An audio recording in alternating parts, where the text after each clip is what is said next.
Hi, my name is Kara Hutchinson, and I would like to welcome you today to this presentation about PBS learning resources available to teachers and students. If you would like to get in touch with me after this presentation, my email is kara@soida.org, and I'll be more than happy to answer any questions that you might have. So, for those of you that aren't familiar with PBS Learning Media, we are going to jump over there really quickly. And PBS Learning Media has tons of different pieces of content, whether it be videos, games, documents, and they are available free to use. And depending on where you are, you can also choose your PBS station, and it will also pull in some local pieces of content as well. So if you are a student and you are looking for some fun things just to learn or do, there is a for students page. So if you Google, I should show you how to get there first. So if you just Google PBS Learning Media, it's this pbslearningmedia.org. And I have created an account, so that is why I am logged in up here. But you don't have to create an account to access the resources. So from that place, I just clicked for students. And if you'll notice, it takes me to a different view. And because I'm logged in as a teacher, I have the option of creating assignments and different things for my kids to do. So as a student, if I want to, do you know how to get to Sesame Street? I can flip through these resources here on this front page, different things I might be interested in, reading, writing, and so much more. I can click Show Me. So maybe I want to look at some informational texts. It shows me that there's 527 videos. If I scroll down, there's 25 interactive lessons. There's just interactives down here, 56 of them. I can also sort. So if I know I'm in the 4th grade, I can sort by my grade level and scroll through and see if there's anything interesting I might like to see, might like to play. You can also choose according to what type of thing you might want to see. So I've got this whole Hamilton's America collection. So that's all under informational text, and it's free for me to open and look through. I can watch the videos.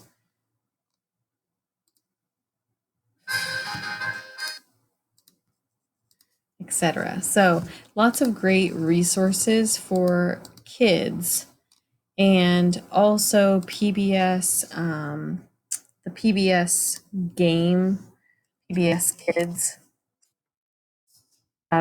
is also a great place for your elementary kids to come and play PBS themed games or watch videos that you know is a safe place for them to be rooting around. And there's tons of options of things for them to do on pbskids.org. So I'm going to click back over here to this PBS Learning Media. And if it'll let me, I would like to go back to the beginning to show you things that you can do as a teacher. So I'm going to sign in as a teacher right there using my Google account. And the great thing about this is you can assign things to your students if you want them to watch or read. And you can also link it with your Google Classroom. So you don't have to have your students necessarily create PBS accounts in order to access the information that you want them to have. So as a teacher, I can filter this by subjects, I can filter it by grades, or I can even filter it by standards. And the great part about this is they give you the option to do either state standards or national standards, or just Common Core, which is great. And then the next generation science standards are also on there. And depending on the grade, you may find tons or you may find little, depending on how you whittle this down, how specific you get. So say I am a teacher who teaches early elementary, and I know that my kids need some more information on, let's do health and physical fitness, seeing that this is an interesting time for our health. And then if I wanted to filter it down by type, I could, but I think I just want to do this Fireflies musical yoga. And I can share it with Google Classroom straight from here. So I want my kids to participate in this. I'm going to I'm just going to create a material and I'm going to hit go. I'm just going to title it yoga, and I can post it right from here. So if I want to view what I just did, I can see that I just posted a new material called yoga, and they can click on it and it'll be right here ready for them to go. They can click the video and go from there. So some great things. Then also another thing that you can do is, let me choose a better option for you here. Let's go to life science, and I want to do the cuttlefish. So some of the lessons, and I think this is great. So this will give you grades 4 through 8 is who they're focusing this toward. And some of the lessons have these support materials. So depending on the lesson, obviously your support materials vary according to whatever the lesson is. But these are great because like this one has discussion questions already created. There's a whole thing for teachers on how it's aligned. There's even a handout for this one. I will say not all of them have that. But there's a handout for your kids. And then teaching tips. So, and then I can also see how this is aligned to the standards. So it'll give me the breakdown of how it fits in according to the next generation science standards, the national standards, and the new learning standards. So I think that's fantastic.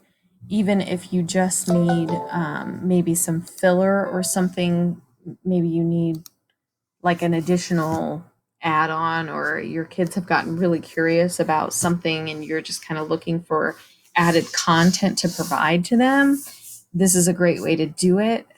So remember PBS LearningMedia. You can sync it with your Google Classroom. There are lots of options. So also as an educator, I've got a dashboard, and on my dashboard, I can see recent items I've assigned. Then I've also got these tools over here. So they've given you a lesson builder so you can create your own lessons. So if you want to curate, and this will walk you through the whole thing, but if you want to curate your own lessons where you're combining maybe different videos or different pieces of content from the site, you can curate them the way that you like them. There's also a quiz maker, which can come in handy if you'd like to quiz your kids on anything you've asked them to do. There's a storyboard, so you can create a class storyboard that you can illustrate different topics through videos or URLs or whatever the case might be. There's a puzzle builder.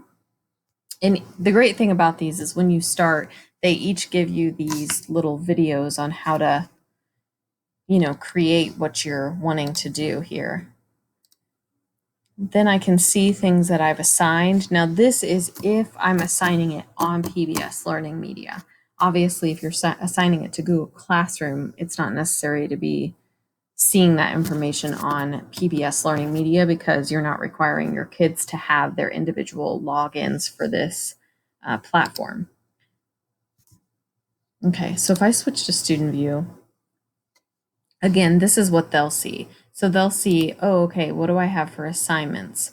Well, I don't have any assignments because I haven't done anything. The students are allowed to create storyboards as well, which is kind of fun. So they can add text or media, or you could pose a discussion question there and then let your kids create the content to it.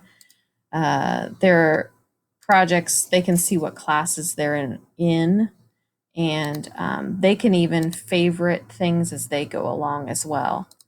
So a lot of great content on PBS Learning Media, and I also think it's just great because it's a reliable source that your kids can rely on for its credibility and what it's showing them or telling them.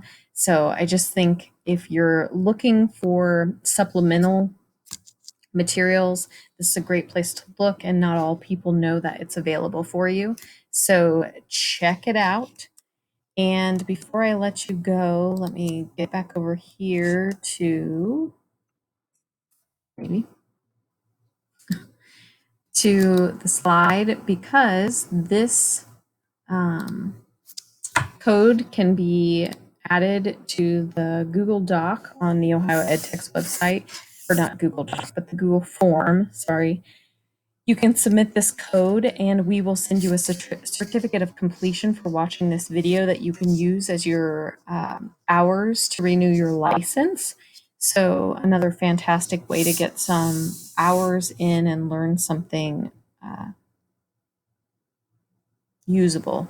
So it's just PBSR. Be sure that you put it in all caps. It is case sensitive. And I just like to say thank you for joining me today.